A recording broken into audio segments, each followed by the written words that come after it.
Welcome lovers, welcome to the physics lover Aman Kumar YouTube channel. Physics की दुनिया में आप सभी लोगों का स्वागत है। आज की वीडियो में हम गाउस के नियम को डिस्कस करने वाले हैं, जो कि बहुत ज्यादा इंपॉर्टेंट है। बोर्ड पॉइंट ऑफ व्यू से तो बहुत ज्यादा इंपॉर्टेंट है और इसका कंसेप्ट हमारे जेईई मेंस और नीट में काम आता है। चलिए स्टार्ट करते हैं। गाउस का नियम, इसका जो स्टेटमेंट है, सबसे पहले हम स्टेटमेंट देखते हैं। इसका आखिरकार इसका जो स्टेटमेंट है वो क्या है, इसका स्टेटमेंट क्या कहता है। तो जो गाउस साहब जी जो थे, उन्होंने ये कहा था कि इन्होंने फ्लक्स से रिलेटेड ही हमारा बताया था कि किसी भी क्लोज सरफेस से, किसी भी बंद पृष्ठ से जो फ्लक्स होता है उसकी वैल्यू क्या होती है। सॉरी, किसी भी बंद पृष्ठ से जो फ्लक्स होता है उसकी वैल्यू क्या होती है, यानी विद्युतीय फ्लक्स जो होता है उसकी वैल्यू क्या आती है, उसके बारे में इन्होंने एनालिसिस किया था। तो वही चीज आज हम डिस्कस करने वाले हैं। तो पहले स्टेटमेंट लिख दीजिए। अकॉर्डिंग टू, मैं बताता हूं, समझाऊंगा आपको। According to Gauss law,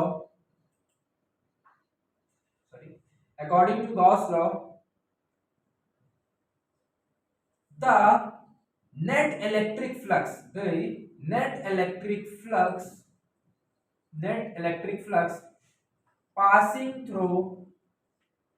passing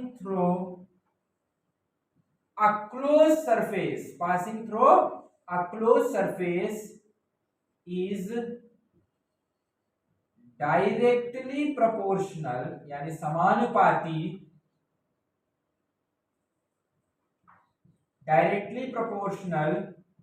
to 1/ε0, बताऊंगा अभी, समझाऊंगा, आप टेंशन मत दीजिएगा बिल्कुल भी, टाइम्स ऑफ नेट चार्ज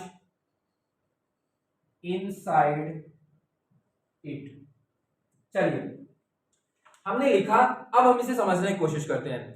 तो गाउस साहब जी ने यह कहा था कि किसी भी क्लोज सरफेस से, किसी भी बंद पृष्ठ से कितना इलेक्ट्रिक फ्लक्स गुजर रहा होगा या फिर कितना इलेक्ट्रिक फ्लक्स होगा, वो इस बात पर निर्भर करता है कि उस क्लोज सरफेस के अंदर कितना चार्ज रखा हुआ है।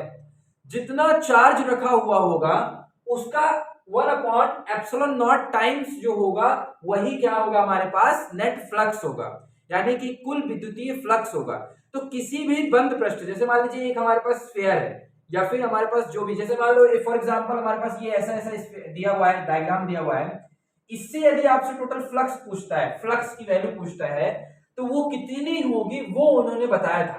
तो डायरेक्ट फॉर्मूला है, जैसे एक फ्लक्स का फॉर्मूला हमारे पास E डॉट ds होता है, लेकिन इसकी जगह हम क्या डायरेक्ट फॉर्मूला जो गाउस के नियम से आया है वो कौन सा डायरेक्ट फॉर्मूला है, तो वो देख रहे हैं। तो उन्होंने ये कहा था बच्चों कि जितना चार्ज इनसाइड है, जैसे मान लीजिए Q1 है और एक Q1 है, फिर Q2 है, फिर Q3 है, फिर Q4 है, मान लो Q3 तक 3 चार्ज हमारे पास अंदर साइड है।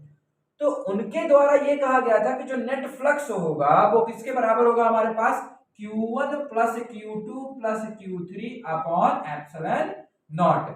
कहने का मतलब ये है कि उन्होंने ये कहा था कि जो कुल फ्लक्स होगा, जो कुल विद्युतीय फ्लक्स होगा वह किसके बराबर होगा, कुल जो चार्ज है अंदर साइड उसको क्या करते हैं, उसका कितना क्या लेना है हमें, 1/ε0 टाइम्स लेना है। तो देखिए लिखा हुआ है कि according to Gauss law, Gauss के नियम के अनुसार जो कुल विद्युत फ्लक्स होता है, जो नेट इलेक्ट्रिक फ्लक्स होता है किसी भी बंद पृष्ठ से गुजरने पर, जो मतलब किसी भी क्लोज सरफेस का जो हमारे पास नेट इलेक्ट्रिक फ्लक्स होता है वो क्या होता है, हमारे पास समानुपाती होता है। किसके समानुपाती होता है, 1/ε0 टाइम्स के, किसके, 1/ε0 times of net charge inside. इस बात को याद रखना, इनसाइड वाला चार्ज लेते हैं। तो आप लिख सकते हैं गाउस के नियम के अनुसार क्या बोला गया था, गाउस साहब ने ये कहा था कि जो कुल विद्युत फ्लक्स होता है, विद्युतीय फ्लक्स होता है किसी भी बंद पृष्ठ से गुजरने वाला, जो कुल विद्युतीय फ्लक्स होता है वह 1/ε0 टाइम्स 1/ε0 गुना होता है कुल आवेश के, कुल आंतरिक आवेश के, जो कुल अंदर आवेश होता है उसके क्या होता है, 1/ε0 टाइम्स होता है। तो बच्चों इसको मैथमेटिकली अगर आपको लिखना हो, इसको अगर आप मैथमेटिकली लिखना चाहते हैं तो मैथमेटिकली अपन लिख सकते हैं, ये होता है 1/ε0 टाइम्स ऑफ Q इनसाइड को लिख सकते हैं आप ऐसे, Q इनसाइड मतलब कि अंदर साइड जो हमारे पास Q है, अंदर साइड जो हमारे पास टोटल Q है उसका हम 1/ε0 टाइम्स लेते हैं। ये है मैथमेटिकली, ये स्टेटमेंट हो गया। अब भैया स्टेटमेंट तो लिख लिया, अब चलिए इसे प्रूफ करते हैं, क्योंकि स्टेटमेंट लिखने के बाद हम क्या करेंगे, उसे प्रूफ कर रहे होंगे। चलिए स्टार्ट करते हैं। प्रूफ करने के लिए बच्चों आपको मैं बताना चाहता हूं कि हमें ये पता है कि किसी भी कोई भी क्लोज सरफेस हम ले सकते हैं, है ना। लेकिन आपको ये बता दूं मैं कि हम जब भी डेरिवेशन करते हैं तो हम कुछ ना कुछ सिंपलर फॉर्म लेके डेरिवेशन करने की कोशिश करते हैं, क्योंकि अगर जितना ज्यादा टफ करेंगे वो उतना ज्यादा दिक्कत होगी, हमें डिराइव भी करना है ना। देखिए अगर आप ये वाला सरफेस लेते हो, है ना, मान लो कल को मैंने ये वाला सरफेस लिया और एक चार्ज यहाँ पे रखा, तो इसके द्वारा इस चार्ज, इस वाले पॉइंट की दूरी ये हुई r1 हुई, इस वाले पॉइंट की r2 होगी, ये वाला ज्यादा पास है r3 होगी। मतलब अगर हम सिमेट्रिकल नहीं ले रहे हैं, अगर ऐसे डिजाइन दार ले रहे हैं और क्लोज ले रहे हैं, तो उसमें दिक्कत ये आएगी कि बार बार r की वैल्यू बदल रही होगी। और इलेक्ट्रिक फील्ड का जब हम फॉर्मूला लिखेंगे kq/r², तो r की वैल्यू एक बार r1 का स्क्वायर आएगा, एक बार r2 का स्क्वायर आएगा, एक बार r3 का स्क्वायर आएगा। तो ऐसे हर पॉइंट के द्वारा निकाल करके फिर मुझे इंटीग्रेट करना पड़ेगा, तो बहुत ज्यादा इंटीग्रेशन डिफिकल्ट हो जाएगा। तो उससे बचने के लिए हम लोगों ने क्या नियम लगाया, उससे बचने के लिए हम लोगों ने क्या किया बच्चों, एक सिंपल हमने स्फीयर लिया, वृत्त लिया जिसकी त्रिज्या r, जिसकी रेडियस हमने r मानी। तो हमने एक सिंपल माना स्फीयर जिसकी रेडियस हमने क्या माना, जिसकी एक स्फीयर हमने बनाया, एक स्फीयर हमने बनाया और जिसकी रेडियस हमने कितनी ले ली, r ले ली। ये रेडियस हमारे पास r हो गई, हमने ये स्फीयर बना लिया। हमें क्या प्रूफ करना है, हमें प्रूफ करना है कि फ्लक्स बराबर होता है Q/ε0। ये Q जो होता है हमारे पास वो अंदर वाला होता है, ये गाउस के नियम साहब ने कहा था और इसी को हमें प्रूफ करना है। चलिए स्टार्ट करते हैं। हमने मान लिया, हमने एक स्फीयर माना, तो क्या इधर लिख दीजिएगा, इधर लिख दीजिएगा बाकायदे, हमने क्या लिया है, एक ऐसा स्फीयर, ऐसा वृत्त लिया है जिसकी रेडियस r है। तो टेक है ना, इमेजिनरी लिख दीजिएगा, इमेजिनरी मतलब होता है काल्पनिक, टेक इमेज काल्पनिक, है ना। हमने एक काल्पनिक वृत्त लिया है, टेक इमेजिनरी स्फीयर, है ना, take imaginary sphere whose radius is जिसकी त्रिज्या r है ना, whose radius is r, है ना। तो हमने एक काल्पनिक वृत्त लिया जिसकी त्रिज्या क्या है, हमारे पास r है, एंड r है, और उसमें हमने बोला कि यहाँ पे एक q चार्ज रखा हुआ है, q charge is placed at centre O, centre O पर हमारे पास Q चार्ज को हमने रख दिया। अब इस पॉइंट को हम P बोल देते हैं, इसी पॉइंट पर हम क्या कर रहे होंगे, इलेक्ट्रिक फील्ड की दिशा पता करने की कोशिश कर रहे होंगे। इसी पॉइंट पर हम फ्लक्स निकालेंगे, इसी पॉइंट पर हम इलेक्ट्रिक फील्ड निकालेंगे और सारी चीजें इसी पॉइंट पर निकालने की कोशिश कर रहे होंगे, क्योंकि एक पॉइंट हो गया, फिर इसी प्रकार दूसरा पॉइंट, फिर तीसरा पॉइंट, फिर चौथा पॉइंट, इसी प्रकार सारे पॉइंट्स का निकाल करके हम जोड़ देंगे। और सारे पॉइंट्स का निकालने के जोड़ने के लिए हमें इंटीग्रेट करना पड़ेगा, वो मैं आपको बताऊंगा आगे चल के, ठीक है ना। लेकिन देखिए यहाँ पे आसानी क्या रहेगी, सब में r ही रेडियस रहेगा। जब ये वाला पॉइंट लोगे तो भी r रहेगा, ये वाला पॉइंट लोगे तो भी r रहेगा, तो इससे क्या होगा, आसानी हो जाएगी। इसीलिए हमने क्या लिया है कि एक ऐसा स्फीयर माना है जिसकी रेडियस क्या है, हमारे पास r है। जब हम कोई पॉइंट एज्यूम करते हैं तो उसका बाय डिफॉल्ट चार्ज कितना होता है, +q होता है। ये बात हम पहले भी कर चुके हैं कि जब हम कोई चार्ज एज्यूम करते हैं तो उसका टेस्ट चार्ज की तरह एज्यूम करते हैं, बाय डिफॉल्ट इसका चार्ज कितना होगा, +q, और इसका भी कितना, इसका हमने एज्यूम किया है ना। तो अगर हम P पॉइंट पर बच्चों इलेक्ट्रिक फील्ड निकालना चाहेंगे, यानी विद्युत क्षेत्र निकालना चाहेंगे, तो कैसे निकालेंगे, दी इलेक्ट्रिक फील्ड लिखिए, the electric field at point P बिंदु पर विद्युत क्षेत्र जो होगा वो कितना होगा, हमारे पास इलेक्ट्रिक फील्ड वो हो जाएगा kq/r²। ये तो आपको पता है ना, इलेक्ट्रिक फील्ड का फॉर्मूला क्या होता है, kq/r², है ना। ये किस चार्ज के द्वारा, जिस चार्ज के द्वारा हम लिखते हैं, हम आपको पता है ना कि किसी भी पॉइंट पर यदि मुझे किसी चार्ज के द्वारा इलेक्ट्रिक फील्ड लिखना होगा तो उसका फॉर्मूला होता है kq/r²। ये हम कई बार डिस्कस कर चुके हैं इस तरह के फॉर्मूलेस को, तो इसको आप फर्स्ट इक्वेशन बोल दीजिए, ठीक है ना। इसको हमने फर्स्ट इक्वेशन बोल दिया। अब इस पर हमने इलेक्ट्रिक फील्ड निकाल लिया। अब इस पर हम क्या निकालना चाहते हैं, फ्लक्स निकालना चाहते हैं। क्या निकालना चाहते हैं, फ्लक्स निकालना चाहते हैं। तो इस पर अगर हम फ्लक्स निकालेंगे, पी पॉइंट पर फ्लक्स निकालेंगे, तो इलेक्ट्रिक फील्ड तो आपने निकाल दिया है, k/r², फर्स्ट इक्वेशन हो गई है। अब इस पर यदि मैं फ्लक्स निकालूंगा, फ्लक्स है ना, द इलेक्ट्रिक फ्लक्स, विद्युतीय flux, the electric flux at point P will, flux का जो गाउस साहब के द्वारा फॉर्मूला आया है वो ये आया है, इसे डिराइव करना है। लेकिन हम भैया पहले से एक फॉर्मूला जानते हैं फ्लक्स का। जब हमने वीडियो देखा था तब हमने पढ़ा था, आपने पढ़ाया था हमें भैया कि flux is equal to E dot ds होता है। तो यहाँ पे एक फ्लक्स का हमें फॉर्मूला पता है, E डॉट ds। अब जब E डॉट ds ये वाला फॉर्मूला हमें पता है, लेकिन आप ये बताइए हमें कि E डॉट ds हमने पहले ही बताया था आपको, ds जो होता है हमारे पास वो स्मॉल एरिया है ना, जो हमने यहाँ पे ये माना है ना, ये वाला वेक्टर, ये वाला पॉइंट माना था, तो इसके द्वारा जो यहाँ पे स्मॉल पार्ट का एरिया बन रहा है वो हो गया ds वेक्टर।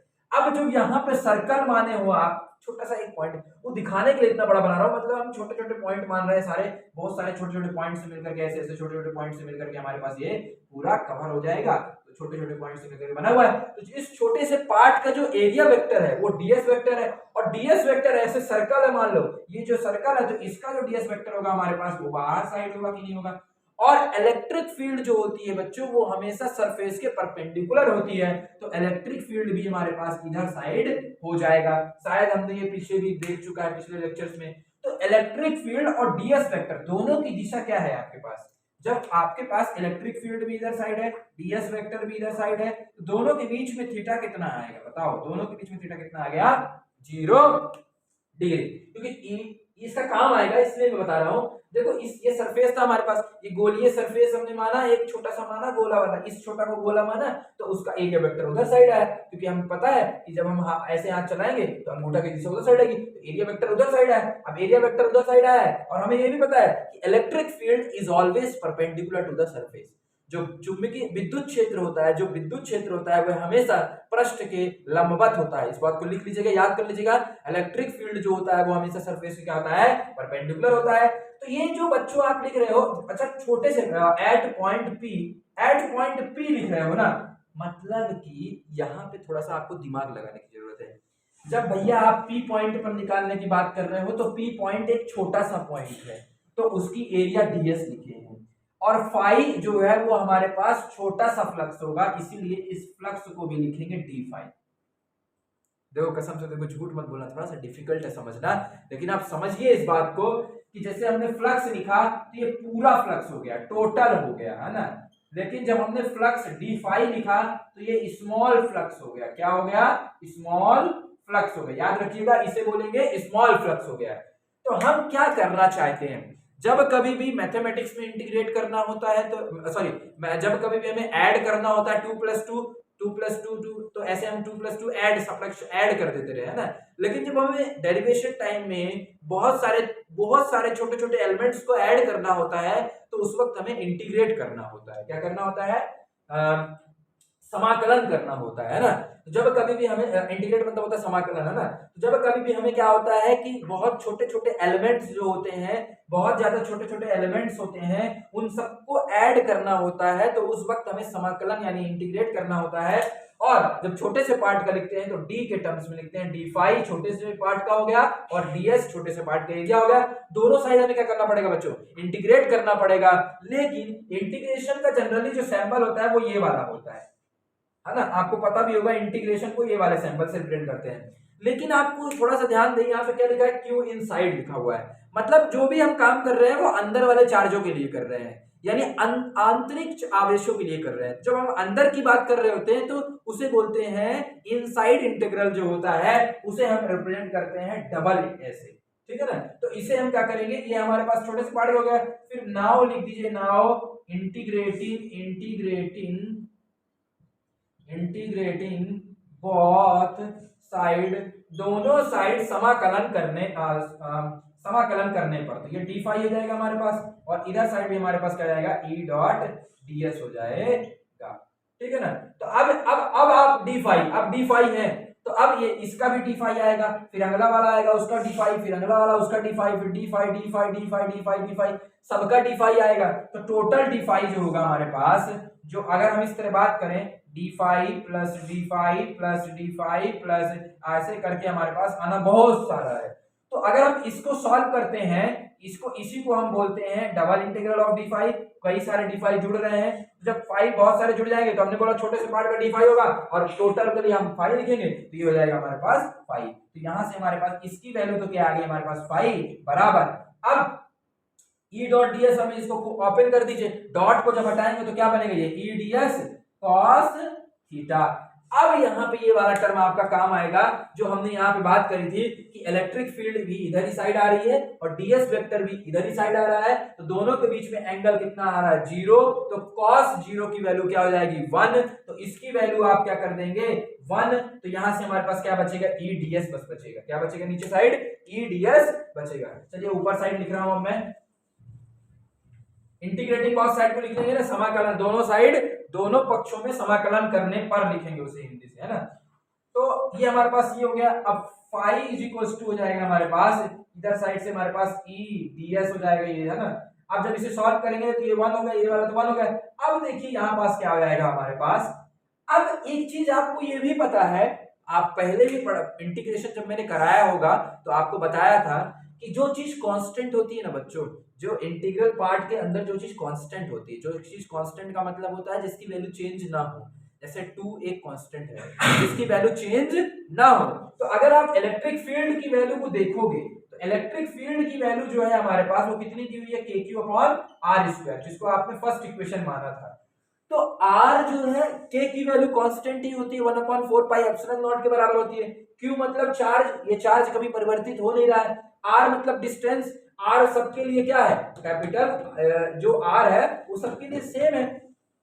तो e वाला टर्म हमारे पास कांस्टेंट हो गया, तो ये हमारा क्या हो गया कांस्टेंट टर्म हो गया। तो इसे हम क्या कर देंगे बाहर कर देंगे और अंदर बचा ds। अब आपको शायद थोड़ा सा समझ में आया होगा इस बात को कि अमन भैया आपने ऐसा सरफेस क्यों नहीं लिया, ऐसा सरफेस क्यों नहीं लिया, क्योंकि ऐसा सरफेस अगर बच्चों ले लेते तो r अलग अलग आता, r की वैल्यू यहाँ पर अलग अलग आती, तो ये वाला टर्म कांस्टेंट नहीं हो पाता। और अगर ये वाला टर्म कांस्टेंट नहीं होता तो डिफिकल्टी आती सॉल्व करने में। इस टर्म को कांस्टेंट करना था, इसीलिए r हमने कॉमन रखा, इसीलिए हमने सिमेट्रिकल लिया है। तो कोई इंटरव्यू वाला अगर आपसे पूछ ले वाइवा के दौरान कि हमने सिमेट्रिकल क्यों लिया, हमने ऐसा वृत्त क्यों लिया जिसकी त्रिज्या r है, ऐसा क्यों नहीं लिया टेढ़ा मेढ़ा, इसलिए क्योंकि हमें इंटीग्रेशन करने में दिक्कत आती और ए की वैल्यू यानी विद्युत क्षेत्र की वैल्यू अलग अलग आती है, इलेक्ट्रिक फील्ड की वैल्यू अलग अलग आती है। तो यहां से बच्चों हमारे पास फ्लक्स जो आ जाएगा, फ्लक्स इज इक्वल टू ई और इंटीग्रल ऑफ डीएस। अब जैसे यहाँ पे हमने देखा था कि फाई, छोटे छोटे फाइयों को जोड़ने पर डी फाई जोड़ने पर हमारे पास क्या आता है फाई बन जाता है। उसी प्रकार अगर हम छोटी छोटी एरिया को जोड़ेंगे, इसकी एरिया फिर इसकी एरिया फिर इसकी एरिया, ऐसे छोटी छोटी एरिया को जोड़ेंगे तो हमारे पास क्या बन जाएगा टोटल स्फीयर का एरिया बन जाएगा। नहीं समझ में आया? एक स्फीयर है तुम्हारे पास, इसकी एरिया फिर इसकी एरिया फिर इसकी एरिया फिर इसकी एरिया फिर इसकी एरिया फिर इसकी एरिया फिर इसकी एरिया फिर इसकी एरिया फिर इसकी एरिया, ऐसे कर करके जब आप पूरी एरिया लिखोगे, छोटे छोटे पार्ट्स की एरिया निकाल करके टोटल एरिया लिखोगे तो इसको क्या बोलेंगे, इसको बोलेंगे टोटल एरिया। ये क्या हो जाएगा इंटीग्रल का मतलब हुआ कि सम करना है, इसका मतलब टोटल एरिया। और टोटल एरिया जो होती है हमारे पास किसी भी स्क्वायर की भैया वो होती है 4 पाई आर स्क्वायर। जिसको नहीं याद है फॉर्मूला वृत्त की एरिया यानी वृत्त का क्षेत्रफल का फॉर्मूला क्या होता है तो वो होता है 4 पाई आर स्क्वायर, जो हमारे पास सरफेस एरिया। तो यहां से हमारे पास क्या आ जाएगा फ्लक्स इज इक्वल टू कितना आ गया हमारे पास, फ्लक्स इज इक्वल टू आ गया हमारे पास ई 4 पाई आर स्क्वायर। अब ई की वैल्यू तो आपको पता है, तो पुट ई बराबर KQ/r² फ्रॉम इक्वेशन 1, इक्वेशन इसको इक्वेशन 2 से 2 बोल दो। तो इक्वेशन 2 में जब आप KQ/r² की वैल्यू इसमें पुट करेंगे, तो आप जब इसमें पुट करेंगे तो देखिए क्या आता है रिजल्ट आपके पास, यहाँ पे पुट करते हैं अपन, तो यहाँ से हमारे पास पुट करने पर ई की जगह यहाँ रख दीजिए, तो फ्लक्स बराबर आपके पास क्या आ जाएगा के क्यू अपॉन आर स्क्वायर, और ये 4 पाई आर स्क्वायर पहले से ही था, तो आर स्क्वायर से आर स्क्वायर समाप्त हो जाएगा, आपके पास क्या प्राप्त होगा के क्यू इंटू 4 पाई। अब भैया आप बोल रहे थे आपको तो ये फॉर्मूला ड्राइव करना था, क्यू अपॉन एप्सिलॉन नॉट वाला, Q upon epsilon not drive करना था, ये ड्राइव करना था। तो देखो ना, k को क्या लिख सकते हो 1/4 पाई एप्सिलॉन नॉट लिख सकते हो, तो flux is equal to k को लिख देंगे 1/4 पाई एप्सिलॉन नॉट और q इनटू 4 पाई, तो 4 पाई से 4 पाई समाप्त हो जाएगा, तो बचा क्या q अपॉन एप्सिलॉन नॉट। देखो हम लोगों ने प्रूव कर दिया ना कि फ्लक्स इज इक्वल टू क्या होता है हमारे पास q अपॉन एप्सिलॉन नॉट। यहाँ लिख दीजिए कि फ्लक्स बराबर आ जाएगा हमारे पास q upon epsilon not, hence proved, है ना, प्रूव्ड। यही प्रूफ करना था हमें गाउस के नियम के द्वारा। तो गाउस का नियम क्या कहता है कि अंदर साइड जो चार्ज होगा उसके 1/एप्सिलॉन नॉट टाइम्स क्या होगा हमारा विद्युतीय फ्लक्स होगा, उसको निकालने के लिए हमने एक स्फीयर माना, रेडियस r माना, फिर हमने यहाँ पे इलेक्ट्रिक फील्ड लिख दिया, इलेक्ट्रिक फील्ड का फॉर्मूला के क्यू अपॉन आर स्क्वायर होता है, इलेक्ट्रिक फील्ड लिख दिया, फिर फ्लक्स बराबर ये निकालना था तो फ्लक्स लिख दिया हमने। फ्लक्स से दूसरे फॉर्मूले से क्या होता है ई डॉट ds होता है, तो वो d फाई होता है, छोटे से एलिमेंट का होता है। तो अगर हम दोनों d फाई को फिर दोनों साइड इंटीग्रेट कर देंगे, d फाई को जब करेंगे तो हमारे पास फाई आ जाएगा और उधर साइड e डॉट ds आएगा। e जो था हमारे पास वो कांस्टेंट टर्म था, तो कांस्टेंट टर्म को बाहर निकाल दिया तो इंटीग्रल ऑफ ds बनेगा, और इंटीग्रल ऑफ ds क्या होगा हमारे पास, इंटीग्रल ऑफ ds क्या होगा हमारे पास, ये एरिया होगा जो कि 4 पाई r स्क्वायर होता है। ये सब सॉल्व करके आप इसे निकाल लेंगे। ये बहुत ही इजी था, बहुत ही अच्छा क्वेश्चन था और ये बहुत ज्यादा इंपॉर्टेंट क्वेश्चन भी है। तो आई होप आपको ये लेक्चर समझ में आया होगा। मिलते हैं नेक्स्ट वीडियो में, तब तक के लिए आप पढ़ते रहें और आगे बढ़ते रहें। Best of luck. Thank you lovers.